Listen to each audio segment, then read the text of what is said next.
I want to tell you about a woman who almost pulled off the most ambitious financial heist of the decade.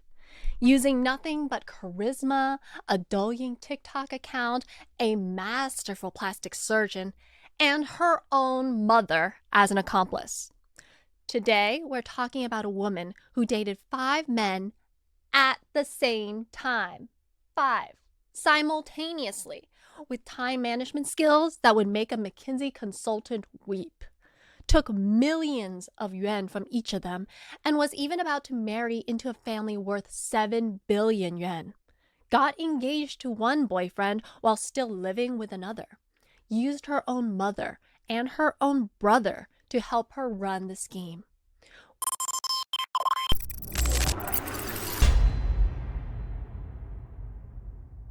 First off, we need to explain what Haiwang means. Literally, it translates to sea king, like Aquaman, king of the sea, ruler of all the fish in the ocean. But that's not what it means in Chinese internet slang. In Chinese internet slang, a Haiwang is someone who is dating a lot of people simultaneously. The metaphor is that they cast a wide net. All the fish are attracted to them and they swarm to them. They are king of the dating sea, and they have hundreds of fish. Now, originally, Haiwang was always a male term, like a guy with 1,000 girls he's stringing along on different dating apps, juggling them, ghosting them, one text to another. Classic Playboy energy. But then in April of 2021, the internet met Xiang, and they collectively decided that we need a female version of this term. So she got dubbed the Nü Haiwang, the Sea Queen, the first one, the original, the female Haiwang archetype.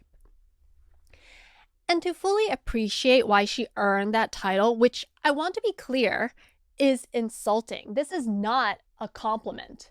You need to understand how she did it, because the methodology was immaculate. So, Xiang, now let's just call her Shay for short, like Tyrion's girlfriend from Game of Thrones. She's from Taizhou, China.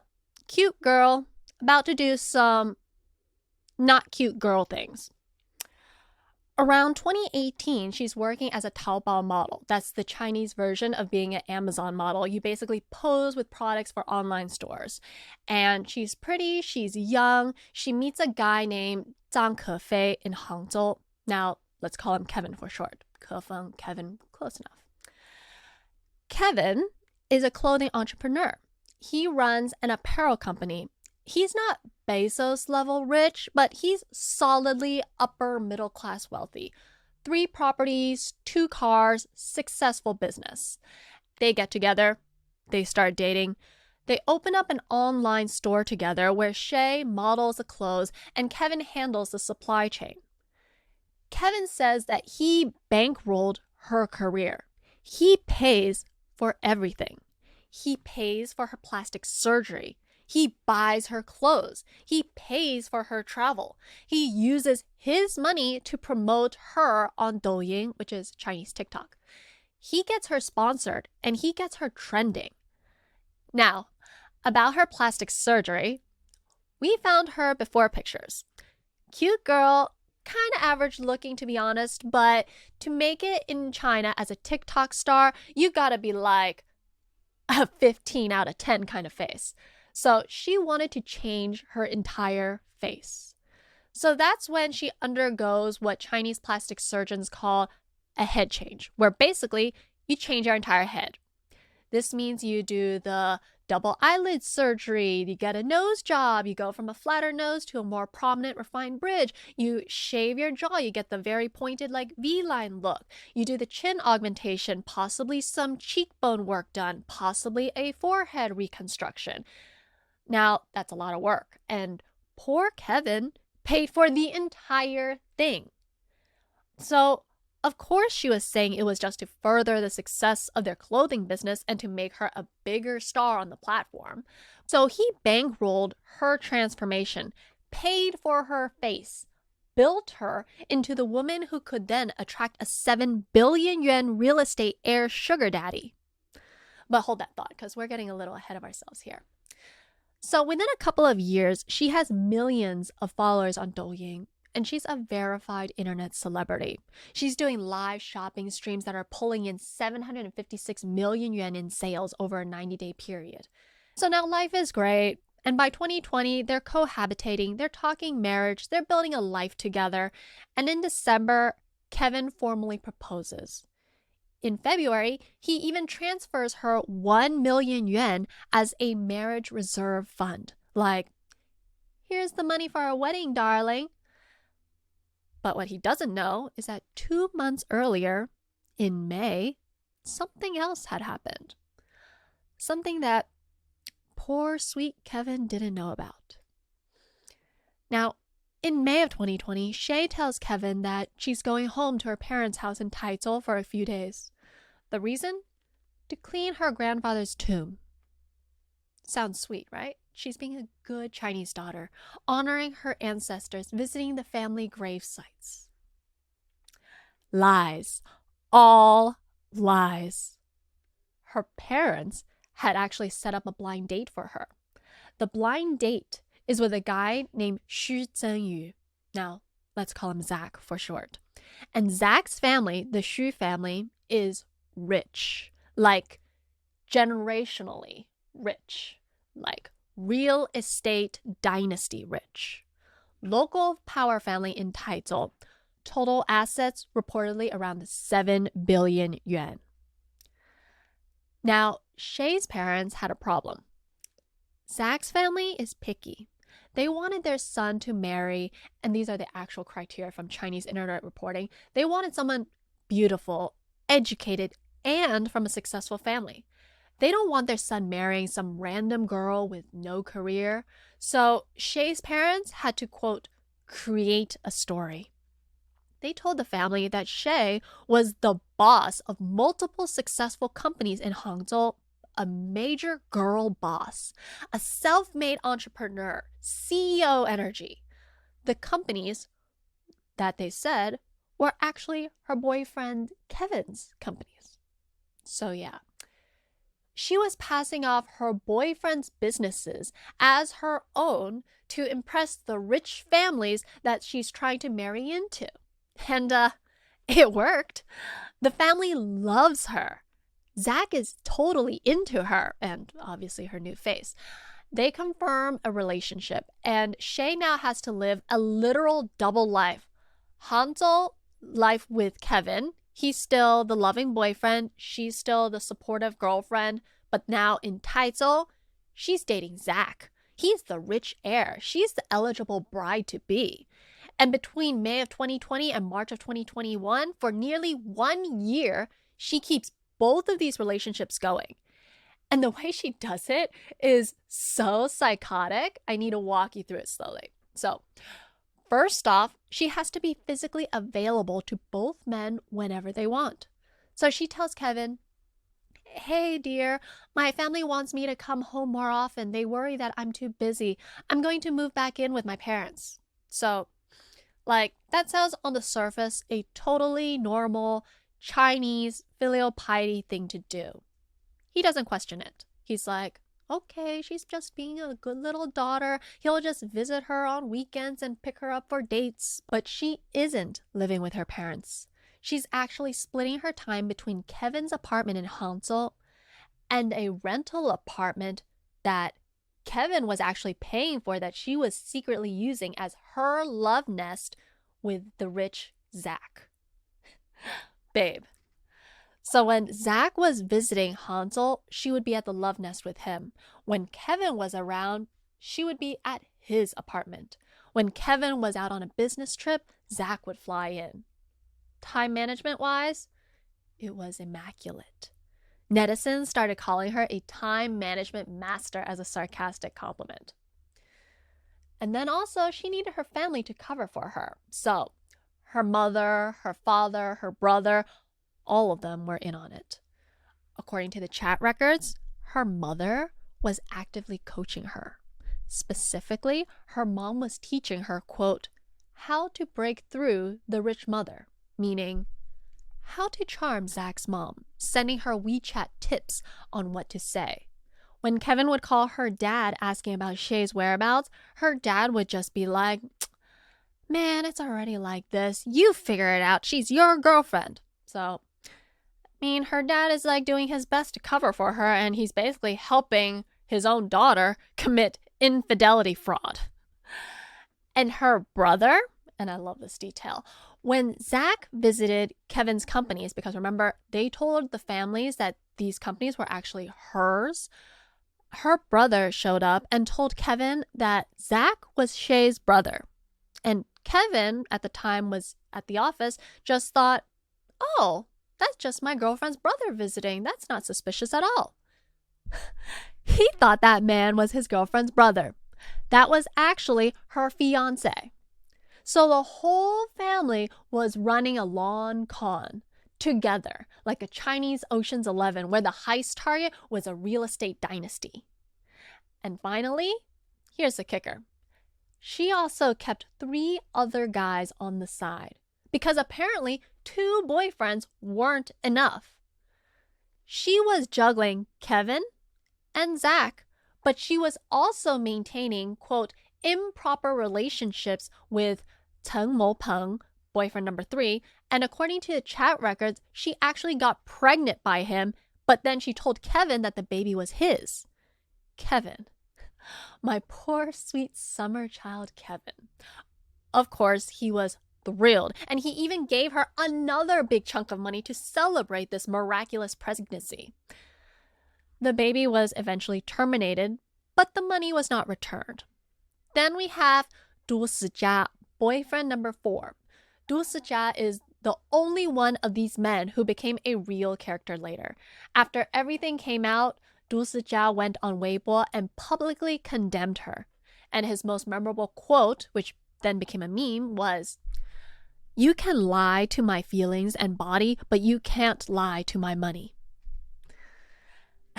So man, this is the most tragically Chinese businessman thing I have ever heard. Like, mess with my heart, fine. Mess with my wallet, unforgivable. Boyfriend number 5, now he's an internet celebrity. His name was never publicly revealed because apparently he was too famous to expose. But Chinese netizens, who are basically internet detectives at this point, dug him up themselves. Turned out that he was the boyfriend of another prominent influencer. So in this case, Shay was the other woman. So beautiful symmetry here. And now somehow Shay kept all 5 men on different schedules. Per the chat records, she allegedly used spreadsheets. Like actual spreadsheets. Set alarm clocks, used her family to send fake emergency texts to whichever boyfriend needed to be redirected at any given moment, like the airline control towers. She had this whole rotation going where she'd see one in the morning, another for lunch, and then a third in the evening, sometimes all in the same hotel, in different rooms. 5 men. 0 of them knew about the others for nearly a year. Now the internet, when these details came out, lost its absolute mind. The most quoted reaction came from Wang Sicong, who is China's most famous playboy billionaire. Like, his entire personal brand is just, hey, I'm rich and I date a lot of women. Hot women. And he's been called China's most famous Haiwang for a decade. And Wang Sicong, who is the Haiwang, he sees the story break through and posts a comment on her Weibo that just says, quote, 高段玩家, which means high-level player. Like coming from him, high-level player. The Tony Stark of being a Chinese playboy looked at this woman and went, you're better than me at this. So we get to 2021. Zach and Shay, they are formally engaged at this point in Taizhou. Big, lavish ceremony. Zach's family, they pay a betrothal gift, which in Chinese tradition is money. The groom's family gives the bride's family 18 million yuan, which is about 2.7 million US dollars. Now, I want you to picture this. They are at a hotel. There is a ceremony. There are families. There are guests. And there's a red dress and decorations everywhere, flowers everywhere. There is an enormous Chinese betrothal banquet. And this is the moment that Shay's plan succeeds. Like, she has done it. She has gone from being a lowly Taobao model to the fiancé of a billion-yuan real estate heir. The boyfriend, meanwhile, is at home and doesn't know. The other 3 side pieces don't know. She played the long game and won. Except Kevin, the boyfriend at home, the one who just gave her a 1 million yuan marriage reserve. He finds out about this engagement. And now reporting differs on exactly how he found out. Like, some sources say a friend tipped him off. Some say that he saw something on social media. Either way, he somehow gets the address of the engagement banquet. He drives to Taizhou. He shows up at the hotel. He walks into the banquet halls and he sees his girlfriend in the engagement gown, sitting next to another man. And he, and I quote, makes a scene. He confronts her in front of both families, in front of the bride's family, in front of everyone. He is screaming. He is crying. He is saying, "This is my girlfriend. We've been together for 3 years. This is fraud." And Shay, like, you have to admire the audacity here, just looks at him and says, "He's just a bridesman. He's confused. He has schizophrenia."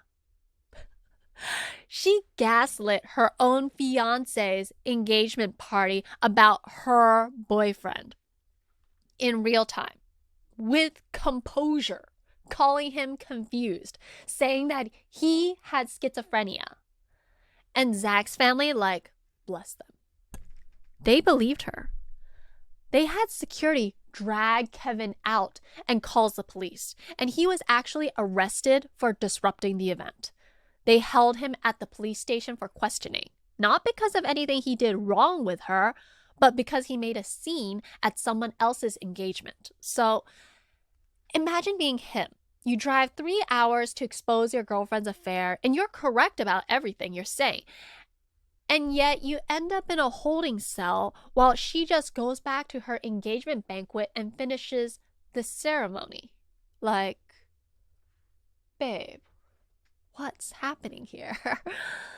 So poor Kevin, he spends a night in police custody. They release him on the next morning. No charges, just questioning. And he goes home, and he is, the technical term is just like, unwell. He is unwell. He goes back to his apartment and he's sitting there all alone, and he remembers something. Shay had left an old phone at his place. Her old phone with messages on it that she had deleted, but potentially might be recoverable. So now he hires a tech guy. The tech guy uses recovery software to pull up the deleted WeChat conversations off of the phone. And what comes back is generations of receipts. It had years of chat records with Zach, with Teng Mo Pen, with Du Sijia, with boyfriend number 5, with her mother coaching her, with her mother coordinating all these cover-ups, and Kevin reads all of it. Like, Kevin has a crisis.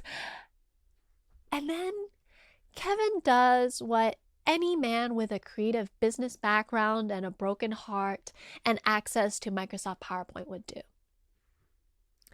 He builds a deck. A 65-page deck. Like, this is real. He used PowerPoint with a table of contexts, section headers, embedded screenshots, a narrative arc, 65 pages titled basically, "Everything My Girlfriend Did to Me, a comprehensive documentary presentation by Kevin." Like, your aspiring Wall Street banker would be proud of this deck and the level of commitment and OCD attention to detail here. He sends this immaculate PowerPoint presentation to Shay's mother, to Zach's mother, and his own WeChat circle of friends. And then he posts it to the internet. Literally the next day, Shay is the #1 trending topic on Weibo. The PowerPoint is being shared everywhere. Memes are made. Wang Sitong drops his high-level player comment. Every Chinese person with internet access is reading the 65 pages of someone else's relationship trauma over their morning tea. And the marriage to Zach is called off within 24 hours. His mother is hospitalized from stress, like real hospital, real stress. Reportedly, the mother told Zach that if he stayed with Shay, she would cancel his 7 billion yuan inheritance. And well, he chooses the inheritance, duh.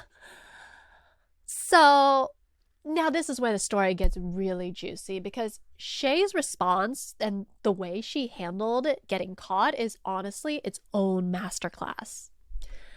The day after the PowerPoint goes viral, she releases a statement, and the statement is, "All the rumors recently spread defaming me are completely untrue."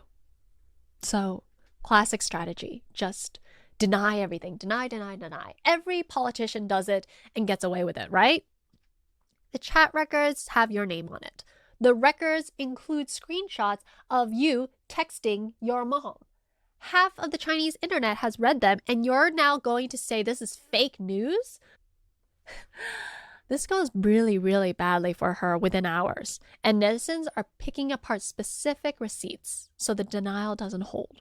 So she pivots, and she publishes a 1,000-word personal essay.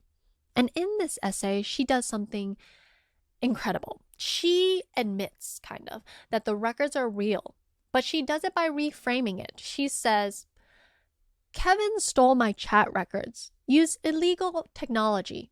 He invaded my privacy. He is the real criminal here."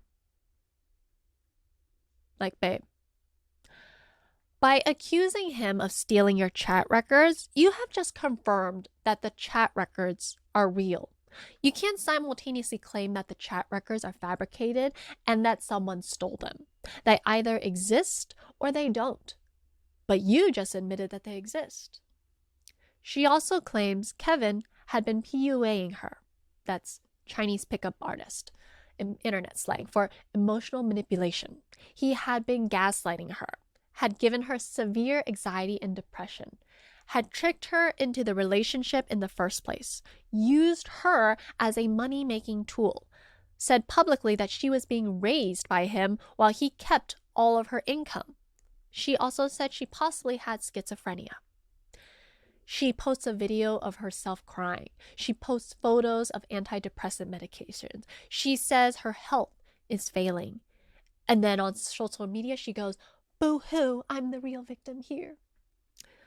But the Chinese internet wasn't having any of it. Netizens started leaving comments like, "Why didn't you just break up nicely with him instead of cheating on 5 different people?" And, "Can someone with depression really juggle 5 boats at the same time?" And then another, "Hey, you forgot to return the 1 million yuan you took as a marriage reserve while filing for victim status." And Wang Sitong's high-level player comment kept circulating. And here's the part where it gets messier, because honestly, she wasn't entirely wrong about Kevin. Netizens dug up her business records. Turned out that she was generating something like 20 million yuan in pure annual profit from her live streaming. Kevin was paying her around 1 million a year and giving her only 10% equity in their business. So while she was running her dating operation, he was running a financial operation where her work made him millions, and he kept the lion's share.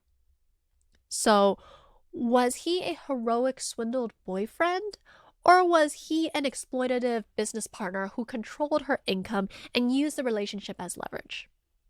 The real answer? Probably both. They were both using each other, both in chaotic, manipulative ways. The Chinese internet eventually came around to a final verdict, which is everyone in this story is the bad guy. Because Kevin was the one who got publicly humiliated at an engagement and was the one who released the receipts. So the public sympathy mostly stayed with him for a while. But here's where we get to the part that's still open, because the legal saga is still not over. 3 days after the PowerPoint, Kevin files a civil lawsuit against Shay.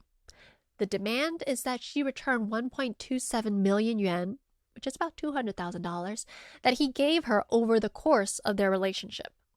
The legal theory is that she obtained that money through improper means, i.e., through fraudulent representation that they were a real couple working towards marriage when she was simultaneously engaged to another man. Now, the lawsuit is still ongoing, complicated by the fact that he was detained for privacy violations in connection with the same incident, which created a counterclaim. Now, Chinese civil litigation moves slowly. Several years in, and it is still in dispute. Zach's family also reportedly demanded the 18 million yuan betrothal gift be returned. So, whether they got it all back is still unclear. Either way, some reports say that it was returned, some say only partially. Either way, that's another 18 million yuan that briefly belonged to Shay. And her other three boyfriends? Cheng Moupan, Du Sijia, and the internet celebrity number 5, all of them came forward and said that she had taken money or gifts from all of them. Du Sijia in particular went on Weibo to support Kevin and said, "I'm not doing this for me. I am doing this for him." Solidarity. In the end, 6 days of detention for Kevin, engagement called off for Zach, 3 other men publicly humiliated, 1 mother hospitalized, 2 families destroyed, and 1 PowerPoint presentation that will outlive every party involved. And as for Shay, she lost her career. Every attempt she made to play the victim was undercut by the receipts in the original PowerPoint. She went into hiding, and according to her Baidu, she is still listed as a shareholder of multiple companies, but she's never been publicly seen again at the level of fame she had in early 2021. But the lawsuits, the civil case from Kevin over the 1.27 million yuan, the disputed betrothal returns, the privacy countersuits, those are technically still open. Chinese civil court timelines being what they are, we may not get a final resolution for years. So she still has a lot of money somewhere out there, wherever she is. So zoom out with me for a second, because this isn't just a wild story. This is a case study at something happening at scale. The sugar baby economy is real. Transactional dating is real. And globally, there's been a cultural shift in the last decade where young women on social media are increasingly explicit about extracting financial value from relationships with men. Some of it is straightforward escorting. Some of it is the sugar baby, sugar daddy structure where there's an explicit financial agreement. Some of it is what Shay was allegedly doing, which is the OG style. Emotionally and romantically manipulating multiple men simultaneously, extracting resources from each, and pretending each one of them is the only one. And here's the absolutely cursed irony here. Wang Sicong's high-level player comment was meant as sarcastic respect, the male Hai Wang acknowledging the female Hai Wang. But really, what he was acknowledging was that Shay had figured out how to do to men what he had been doing to women for years. The behavior wasn't new. The gender was new. That's all for today.